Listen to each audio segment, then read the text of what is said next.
નમસ્કાર વિદ્યાર્થી મિત્રો, કેમ છો બધા? મજામાં ને? તો ચાલો આજે આપણે ધોરણ 7 વિષય ગણિત પ્રકરણ 9 સ્વાધ્યાય 9.1 એની અંદર પ્રશ્ન નંબર 1 છે. એના આપણે બે ભાગ પાડેલા હતા. એ પ્રશ્ન નંબરના બીજો ભાગ અત્યારે જોવાનો છે. તો ચાલો આ આકૃતિની અંદર તમારે સૌપ્રથમ ક્ષેત્રફળ શોધવા માટે આધાર અને ઊંચાઈની જરૂર પડે છે. તો આધાર કયો છે? તો કે આધાર 4.8 એટલે કે b બરાબર 4.8 સેન્ટીમીટર છે. અને ઊંચાઈ કેટલી આપેલી છે? ઊંચાઈ તમને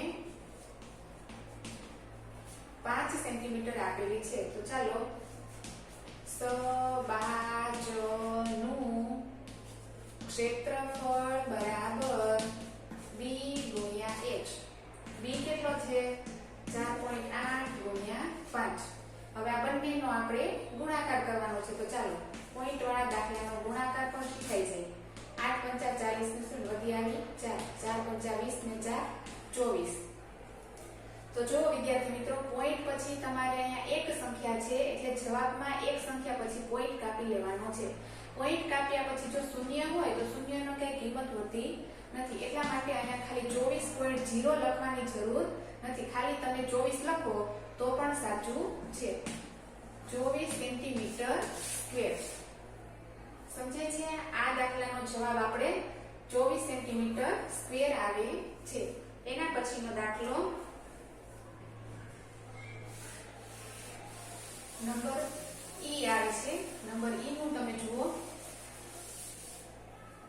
નંબર ઈ ની અંદર આકૃતિમાં પણ થોડો ફરક પડે છે. આકૃતિ ફરીથી દોરી લઈએ.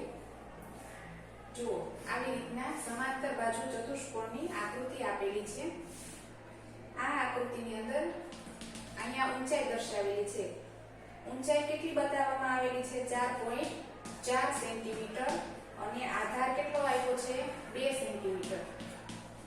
એટલે કે ઊંચાઈમાં લખવાનું 4.4 સેન્ટીમીટર અને આધારમાં લખવાનું 2 સેન્ટીમીટર.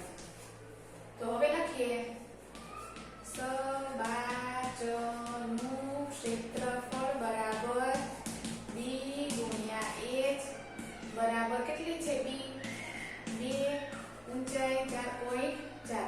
વિદ્યાર્થી મિત્રો, હવે આનો ગુણાકાર આપણે જો મોઢે કરવો હોય તો થઈ જાય 4 × 8 એક સંખ્યા પછી પોઈન્ટ કાપી લેવાનું છે. 8.8 સેન્ટીમીટર સ્ક્વેર. આ આપણો જવાબ. સમજાય છે વિદ્યાર્થી મિત્રો? જો ન સમજાય તો કોમેન્ટ કરજો. અહીંયા આપણે પ્રશ્ન નંબર 1 પૂરો થાય છે. પછી આગળનું બધું આગળના વિડિયોમાં જોઈશું.